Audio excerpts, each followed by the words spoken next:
Heyo! Happy Friday. Let me see. I think the last time that I put up a video was 3 weeks ago. So, and it's been kind of an eventful 3 weeks. I can kind of talk about it.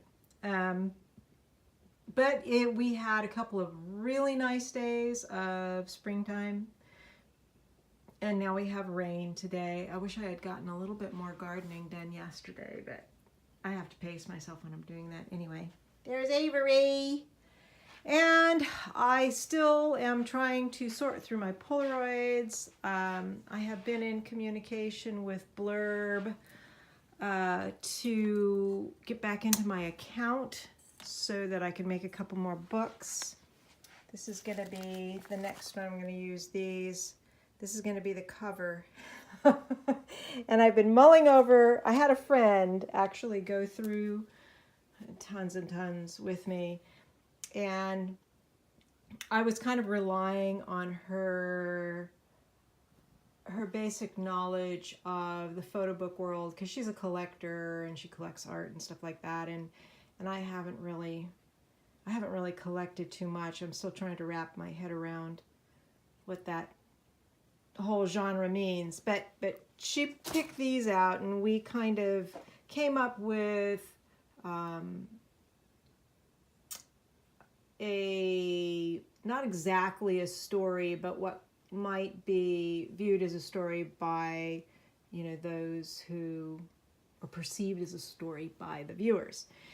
And I kept thinking, what am I going to write about these? These are all with my Spectra Polaroid, which I don't use anymore because I can't afford the film that's made for it anymore. So I have this archive of these particular kinds of photos, and some of them are just fun and interesting, and they represent a period of time when I was getting more creative with my photography and exploring it in a more unique, artful sense, and coming up with my own voice within the medium.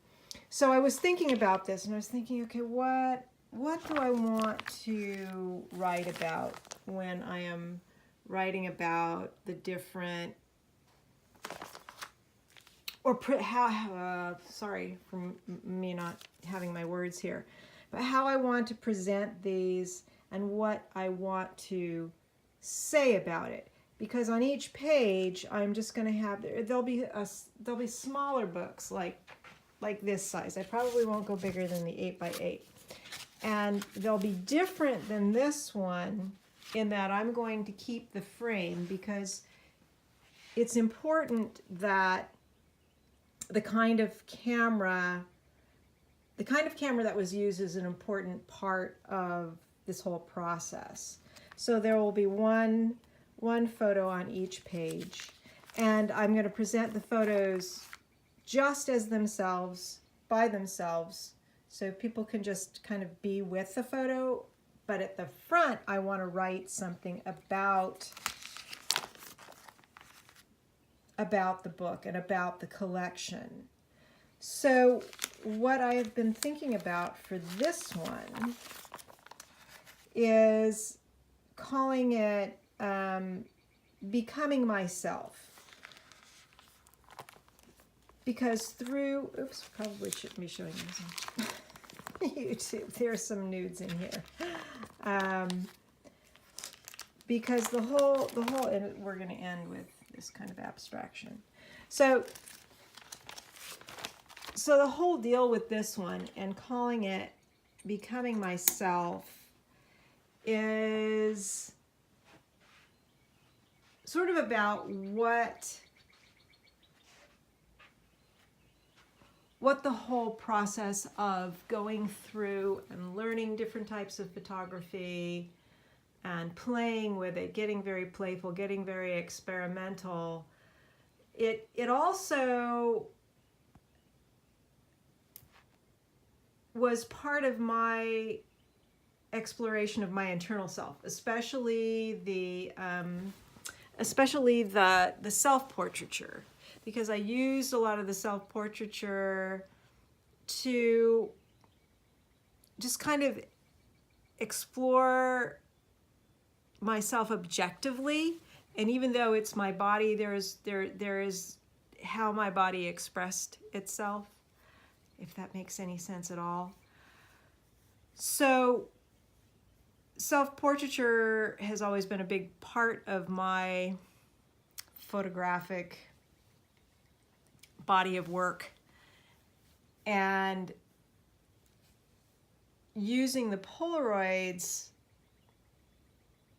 was really easy. I mean, yes, I could have even easier than digital, I would say, because I would use the camera and I would instantly have this finished photograph. Because even with digital, you have to take it and you have to download it, and then you resize it. You do all these different things. Obviously, to present the Polaroids, I'm going to need to scan them, but there was an immediacy and a feedback that using the Polaroids gave me that was really important to my own development as an artist. So I want to say that about these, because I also use that camera really when my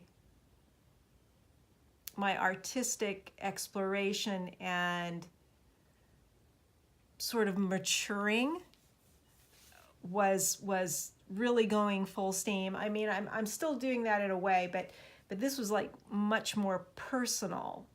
So that one I want to call Becoming Myself, and I want to write. I'm going to have to listen to this video later so I remember what I want to say about it.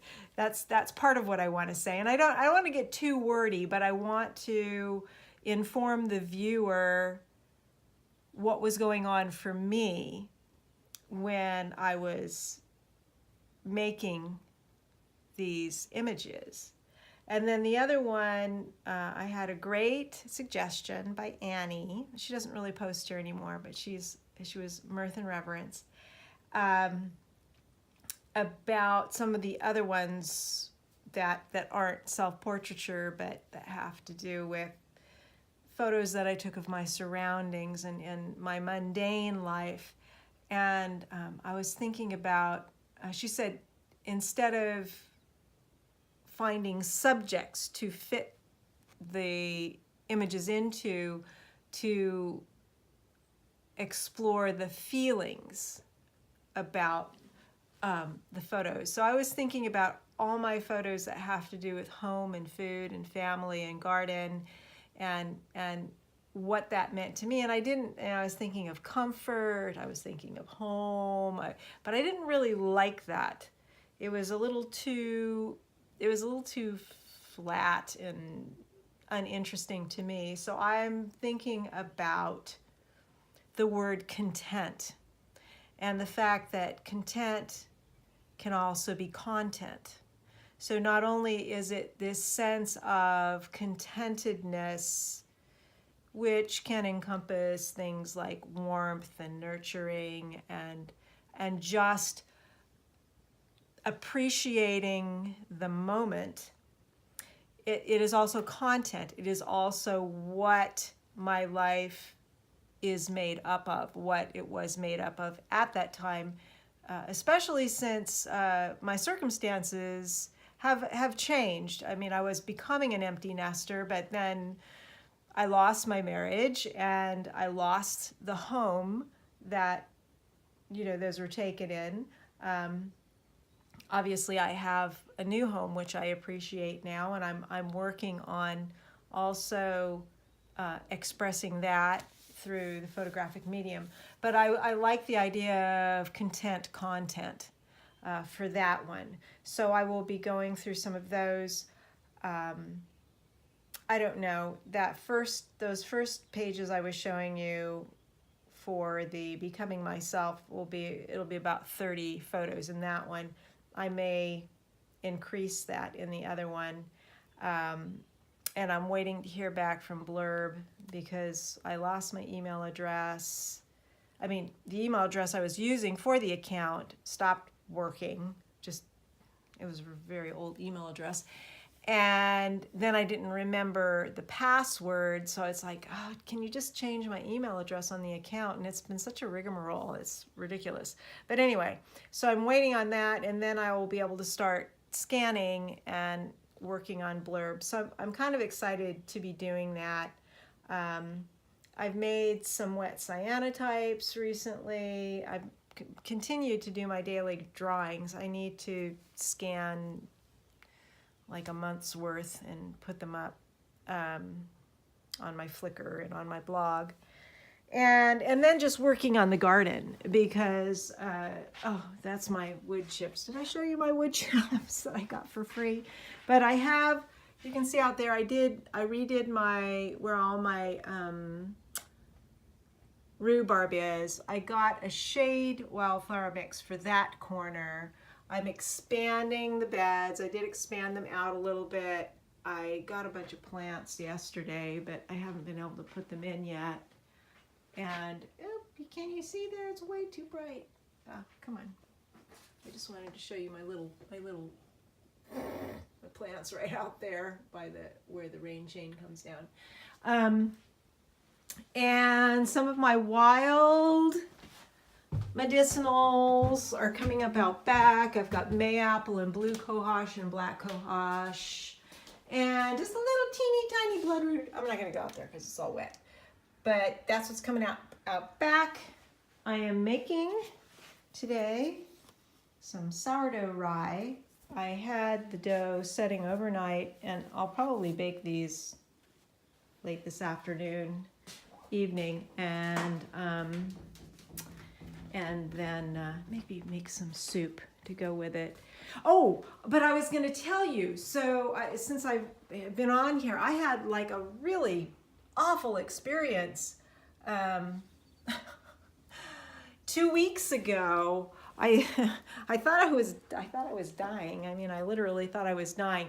I got some weird heart palpitations, which I get. That's not that unusual, but I couldn't make them go away. Usually I can cough or take a deep breath and they'll go away. I couldn't make them go away. I wasn't feeling good because I was taking these Chinese herbs. I went to an acupuncturist and they were supposed to fix things, and they weren't agreeing with me or something. So my stomach was off. There's some family stuff, that health stuff that has been going on. It's just, I hadn't been sleeping well at all for some time. Anyway, I got these heart palpitations that wouldn't go away, and my heart was just racing. And then it spun out into like a full-blown panic attack complete with the sensations, and I was doing everything that I knew to do. I was calling people, talking to people, I was going out and walking, and I could not make the panic go away. And finally, a neighbor of mine, she wasn't home, but she told me to wait, and when she got home, she'd take me. I was thinking I'd go to urgent care, and then I thought, no, just take me to the ER. So we went to the ER, and they did an EKG, and they took like 5 vials of blood. And first they said the EKG was normal, and then they said that my blood work looked normal. And then as I was getting ready to go, the doctor came back and he said, oh no, you're hyperthyroid. And I thought, crap. Oh well, I know I can deal with this. At least we have something. And so right when that happened, I started doing things like, I told myself I need to get enough rest. I need to, cut out most of caffeine and alcohol, or just severely limit. And I just started doing lots of research. And anyway, so come to find, when I get the portal to go to the hospital to look at my labs, it shows that my TSH for the thyroid was normal. And I thought, well, that's weird. Maybe he did other tests, but they just didn't show up. And one of the T4 or T3 was off. I don't know. And I called the hospital and they couldn't find any other. Anyway, so then I had an appointment with a regular primary care. I finally got a primary care doctor because of this. And he said, well, he says, I don't think you're hyperthyroid. He says they wouldn't test for T3 and T4 unless the TSH was off. So he said, but we'll do it again. We'll test it. And we'll test your vitamin D, because vitamin D might have to do with my tendon, my tendon issues right now. And so they tested everything. Everything's normal. So the only thing that I can figure out is that it had to do with stress.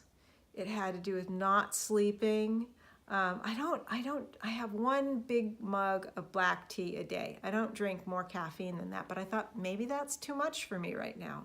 So I'm doing like a herbal tea one morning, and then a light caffeine tea another morning, and then on the weekends I'll have my, my smoky mix that I like, and just like maybe 2 drinks a week, couple evenings on the weekend, and that's it, because I've actually been feeling better and getting to bed and just staying in bed if I can't sleep right away. Like last night I was making that dough, so I got to bed kind of late, and then I woke up early, like at 5:30, but I just made myself stay in bed because I said, you know what, you still might sleep a little bit, and not pushing through physical things if I really feel like I need to rest first. I have a tendency to go, okay, I'm going to push through this and then I'll rest. And I'm saying, no, you're going to rest first. You're going to eat. You're going to have water with you.